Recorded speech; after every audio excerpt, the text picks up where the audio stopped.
Welcome to the Weekday Report for Monday, June 23rd. I'm Liz Snyder. Here's a brief look at the news.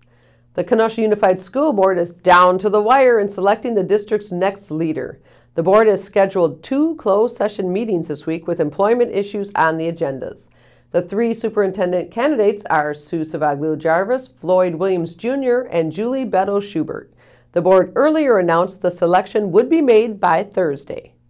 A man was fished out of Chili Lake, Michigan, about 500 feet off Simmons Island around 5:30 Friday evening. Tyler Beckel was in a 15-foot sailboat with another man when it capsized. The other man swam to shore, but Beckel had to be rescued by the Coast Guard. He admitted he's not a good swimmer, and his life jacket probably saved him. For 60 years, a group of Franciscan nuns were a mainstay at Our Lady of the Holy Rosary Parish here in Kenosha. But on Thursday, they're leaving the city permanently and heading to Hamburg, New York, where their headquarters are located. On Sunday, hundreds of former and current students and parishioners said goodbye to the nuns and reflected on their commitment to the community. Kenosha Civil War Museum's annual Salute to Freedom drew hundreds on Saturday with the sights and sounds of the battlefield coming to life. March!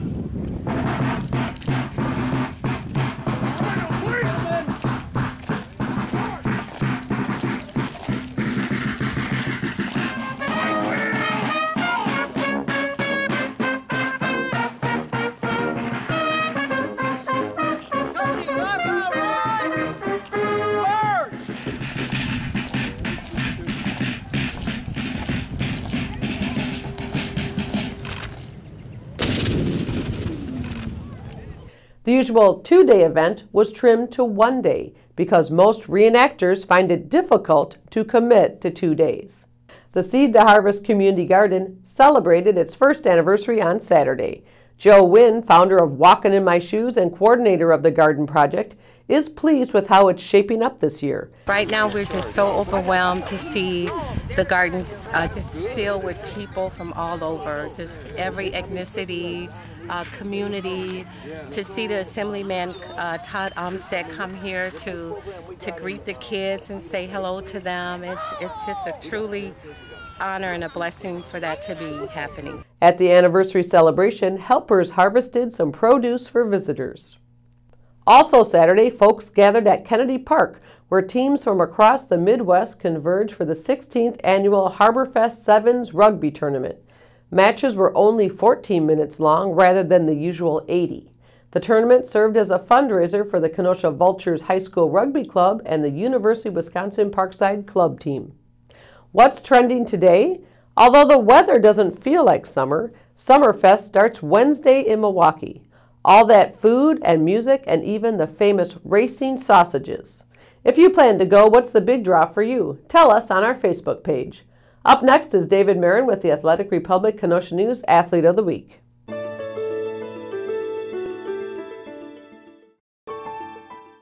Shining on the biggest stage. I'm Kenosha News sports editor David Marin with the Athletic Republic Kenosha News Athlete of the Week. Alec Luzak pitched a gem for the Wilmot baseball team at the WIAA Division I State Baseball Tournament last week. The junior left-hander went the distance for the win in the Panthers' 2-1 victory over Middleton in a quarterfinal game in Grand Chute. Luzak scattered 7 hits with 2 walks while striking out 4 in improving to 8-1. Congratulations, Alec, the Athletic Republic Kenosha News Athlete of the Week. Thanks, Dave. Now here's a look at what we're working on today. Gary Johnson will be in court this afternoon. He's accused of trying to kill his wife in a grocery store parking lot. Janine Anderson is covering that. And Ishmael Ozan, the Dane County District Attorney and a Democratic Attorney General candidate, will be here at the Kenosha News for a meeting with our editorial board. Pick up a copy of the Kenosha News and check kenoshanews.com for all the details on these stories and more. I'm Liz Snyder with the Weekday Report.